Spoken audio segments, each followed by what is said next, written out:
Hi, I'm Reverend Kate from the Center for Spiritual Living in Carlsbad, California. And before I go any further, I want to let people in the area know that we will be reopening for our live services on Sunday, April 3rd. So please go to our website to find out more if you're in the area. But today's talk is, I think, something that I really felt like I wanted to share. A lot's going on in the world, and sometimes it just feels like there's nothing that can be done about it. And yet, a couple of weeks ago, I was talking about the fact that it's our thoughts or the tendencies of our thoughts that lay out the tendencies in our lives. And so I thought today I would like to follow up and talk about how we can, yes, continue having a general condition, a general tendency of positive thinking. Obviously, that's good. But I wanted to try to teach you or share what I know about a specific way to create a thought that we call a prayer or a spiritual mind treatment that is so powerful, it can really outweigh thousands of the kind of fleeting thoughts that we have every day. So prayer, definite thought, can be very, very powerful. And a lot of times people don't recognize that because there have been, I guess there's a way in which people talk about prayer that's almost negative. They'll say things like, oh, he doesn't have a prayer of success, as though prayer was somehow wishful thinking or just a mere hope, as though perhaps there was some supernatural being in the sky that was busy saying yes to some prayers, no to other prayers. But that isn't really the case. Powerful prayer is based on nothing more than following the same principles that were taught by Jesus when he said, according to your faith, it will be done to you. Now, I'm not saying that we have to have the faith of Jesus in order to make a prayer or give a spiritual mind treatment. Not at all, but we can follow the same idea. We could follow in the footsteps. Now, I don't know about you. You may already have a favorite prayer. When I was young, I was taught the Lord's Prayer. And I have to say, I personally think that that is a perfect prayer for any situation, really. The version I learned was from King James Bible, so it's in Shakespearean English, and you don't need to follow that particular version. Any version will do. It's just a matter of using the words that make sense to you. So I'll just recite it. Our Father, who art in heaven, hallowed be thy name. Thy kingdom come, thy will be done on earth as it is in heaven. Give us this day our daily bread, and forgive us our debts as we forgive our debtors. Lead us not into temptation, but deliver us from evil. For thine is the power, the kingdom, the glory, the good forever.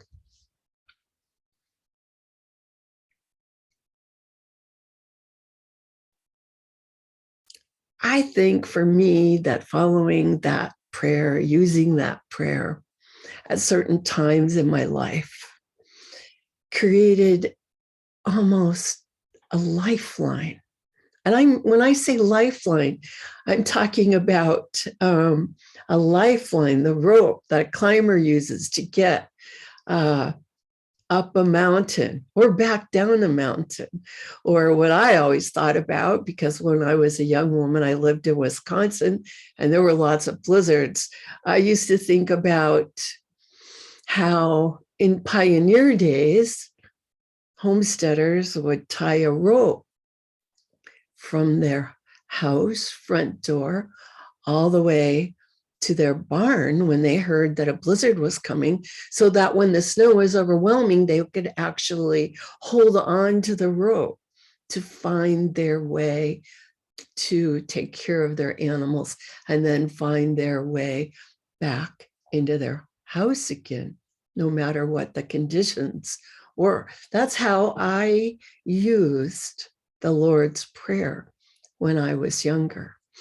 And I didn't really know how to pray on my own. Now, at the Centers for Spiritual Living, we teach people how to pray on their own. We call it spiritual mind treatment.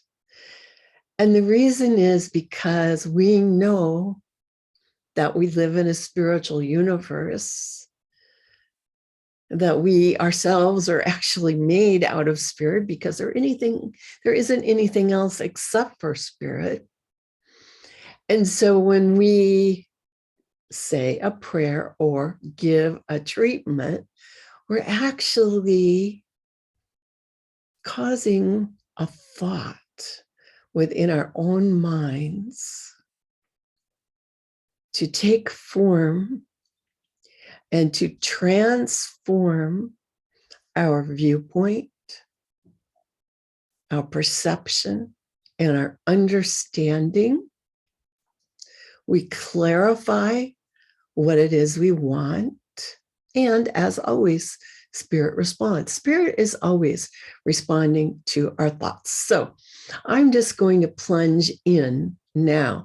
And I want to just say that before I became a minister, I took years of classes at our center where we teach religious science or science of mind. The first few years were learning to do it for myself. Then I took an advanced course to become a religious science practitioner, someone who is licensed to do healing prayer work for other people. Then after that, I was able to take more courses to become a licensed minister of religious science. And that's a lot of years of study. I encourage you to take courses, but you can practice this yourself right now, today. You don't have to study for years. You can begin right where you are right now. So the very first thing to do is to think about what is the purpose of your prayer or spiritual mind treatment, and set an intention. Because if you're just saying life is good, the Spirit says, yes, life is good, but what specific good is it that you have in mind? Well, often there will be something in your experience that you would like to see change, or something that you would like to see expanded. So I have a business with my husband, and it's a prosperous business. So in that case, when I want to set my intention for my business, I am setting an intention of more good, more prosperity for us and for our clients. In another case, there might be something that is in your experience that you would really like to see changed. You would like a new or different experience. Perhaps you have been suffering from some kind of a physical ailment. Perhaps you or someone else might be experiencing arthritis or have recently gotten a diagnosis that you didn't want to see continue. So then you would set an intention of health. You would know that you wanted to do a prayer for improved health. That would be an intention. Now, I have been watching the news and I see right now that there's a state of war going on in Europe as well as in other places. So when I do my treatment about wanting change, the change that I would like to see is more peace. Now, you might notice when I said to set your intention that what I was doing was not setting an intention of no more war, not setting an intention of no more illness, not setting an intention of I don't want to have my business fail. Go to the positive. Whatever experience you are having that you don't want to see, that is not what you want to focus on. Always focus on what it is you do want to see, because Spirit says yes. Not only does Spirit say yes, you are a spirit in expression. And this thought, this prayer, this spiritual mind treatment is taking place to begin with within you. So you need to be sure that your intention is positive. So that means if there's some person that's really bothering you, that you don't want in your life anymore, you don't set an intention that bad things happen to him or her. Instead, you set an intention that you are free from that person's influence. You can bless them and release them to their own higher good. Good is what it's all about. Once we have our intention, then the next thing is to think about the fact that good is all there is. And good is a word that a lot of people even use instead of the word God. I sometimes suggest it because maybe you grew up in a traditional religion where God seemed somewhat scary, vengeful. So in that case, you might want to think about the good spirit, life itself, because in reality, that's all there is. So the first step is to just spend a moment recognizing the good, knowing. So I often begin by simply reminding myself that this is a spiritual universe, that it is a universe of good.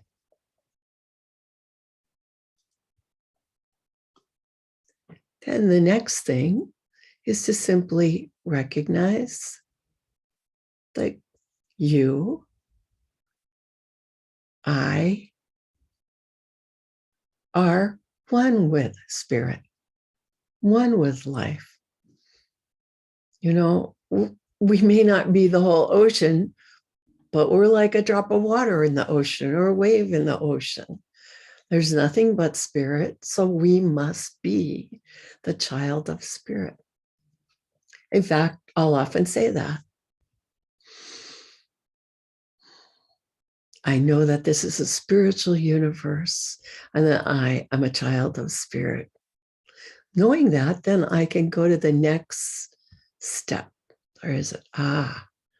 And this is really putting into thought form the purpose of my prayer or treatment. So in this case, if I have a purpose of more prosperity, I will claim, I will begin to know, I will declare the truth about prosperity. The truth about prosperity is always that there is enough, and that as a child of spirit, prosperity is my birthright. There is good for me. I ought to have it. I can claim it. This good in the form of prosperity already exists. Now, if I have a little thought in the back of my mind that says, well, yeah, but not really, because I don't have enough money to pay my rent, then I might consciously work with that idea to say something like, I understand that there's a feeling that there's not enough, that I don't have enough to pay my rent, but I'm going to let this thought drift away from me, melt away from me, and dissolve like snow falling in the water, dissolve like fog disappearing in the sunshine, as I clarify and recognize that this is a universe of abundance, and therefore my abundance already exists. My abundance already exists. If you have the purpose, if you've set an intention of improved health for yourself or someone else, same idea. I know that perfect harmony, perfect health is the natural state of affairs. It is the truth, and I let go of any idea which appears to be in conflict with the truth that I am healthy, essentially, the truth that my friend is essentially healthy. That is the truth about them, no matter what appearances seem to be. Knowing that this is the truth, I begin to see that this truth has the possibility of becoming into manifestation in the world of experience, because spirit is all there is. Spirit is good. Since spirit is all there is, spirit is also infinite, perhaps beyond infinite, if there could be such a thing. So within this infinity of possibilities, there is this particular possibility of perfect health for yourself or for someone else. When you begin to understand that this possibility exists,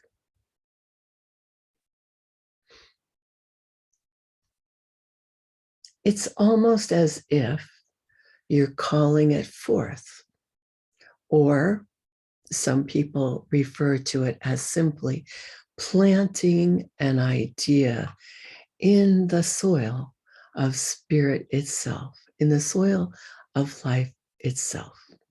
So when I do a treatment, it's like planting a seed, a thought seed into mind itself.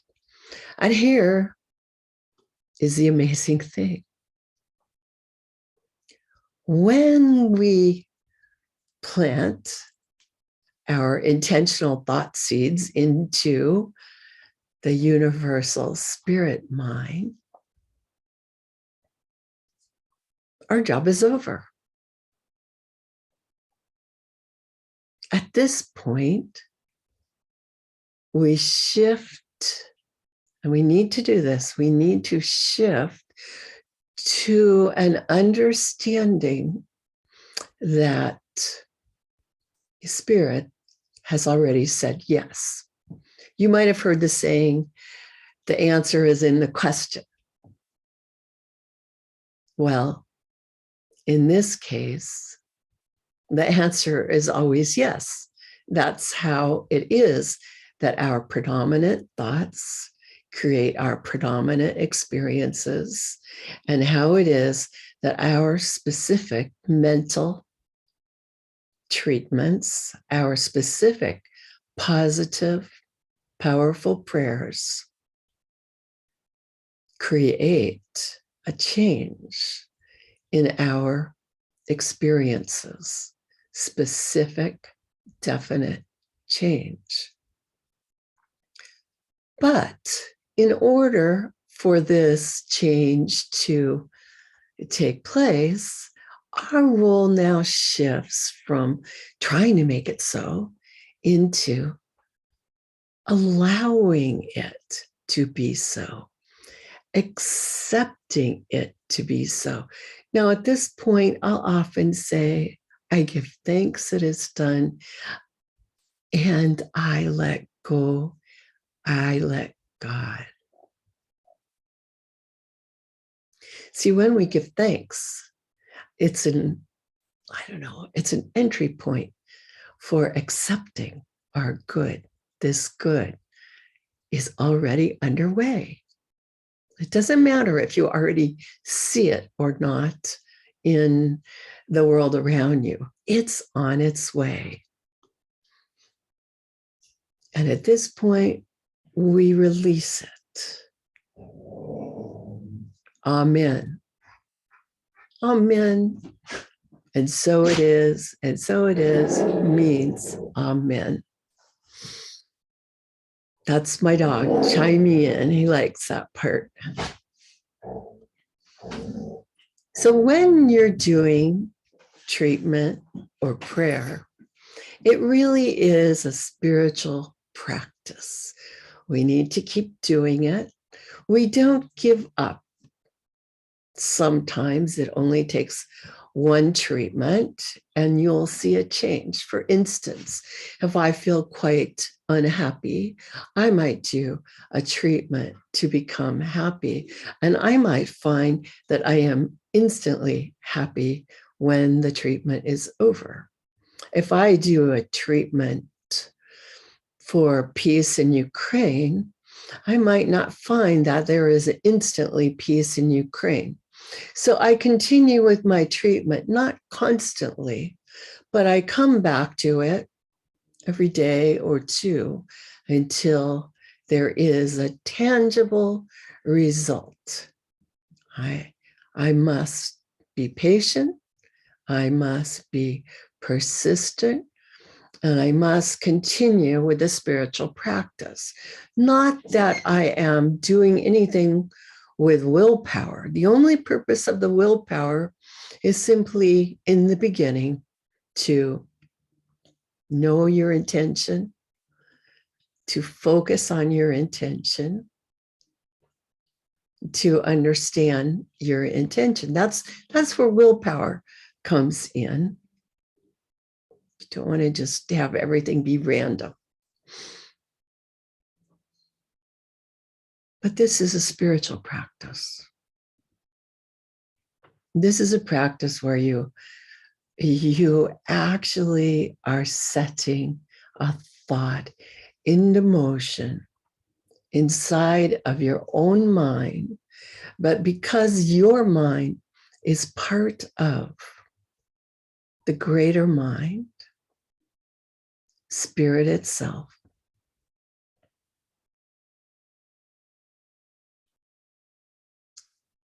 it actually is a new cause. and there actually will be a resultant effect. Now, I just want to quickly go back to the Lord's Prayer, because this is the case in part of that prayer. It says,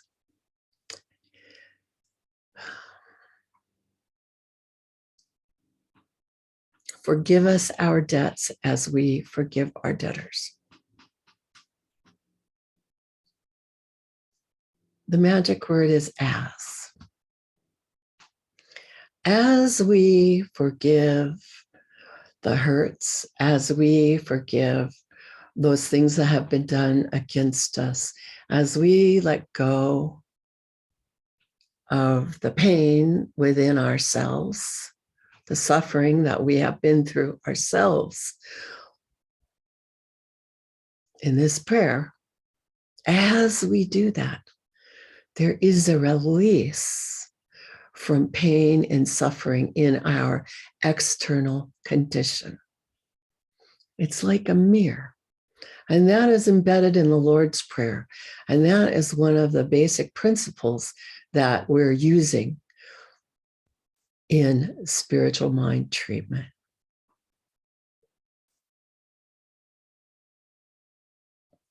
As you believe, it is done.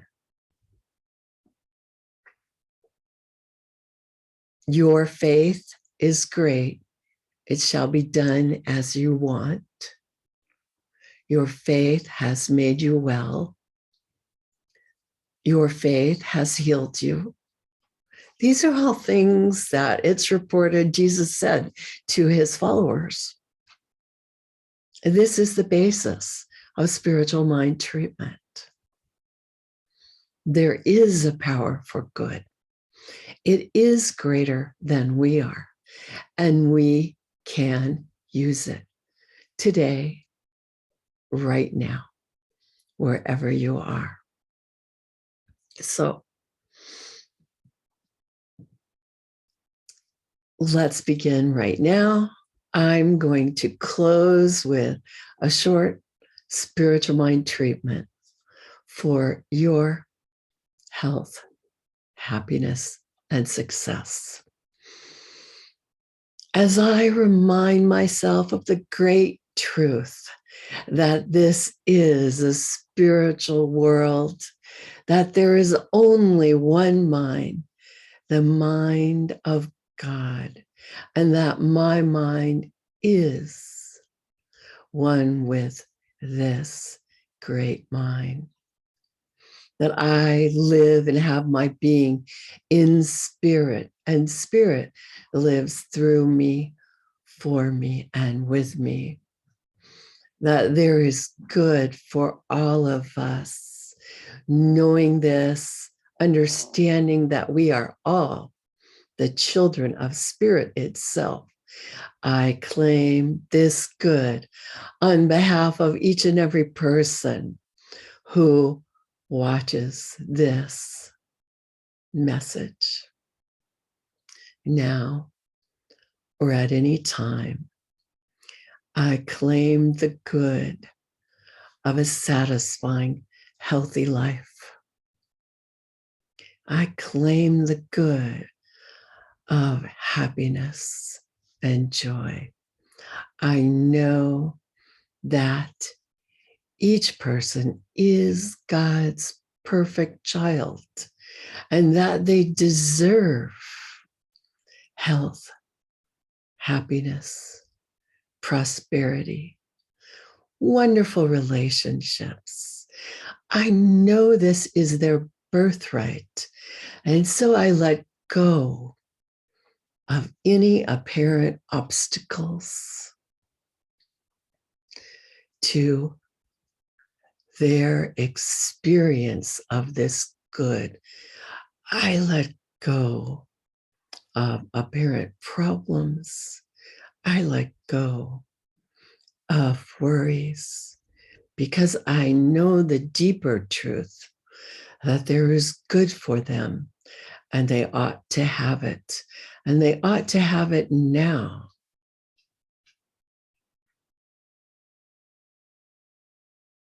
I know this is the essential truth, the essential idea. And I understand that this idea now exists as a possibility in the infinite good of spirit itself. And I know that this possibility is actually a probability, is actually guaranteed, because I know that spirit must allow it to unfold as naturally as the soil allows a planted seed to unfold. And so I rejoice at this good. I accept this good. I am grateful for this good. I know it is already done. It is already in expression in spirit itself, and now in manifestation in the lives of each and every person now affected by this message in any way. I give thanks. I turn this spiritual mind treatment, this prayer, over to God, over to spirit itself, knowing it is done, giving thanks. And so it is. That's the truth. You know it is so. Thank you. Have an absolutely wonderful day. I do have a message for some of you. I'll pull out of the way, put on another slide. And if you're in our area, we'd love to have you drop by and see us in person.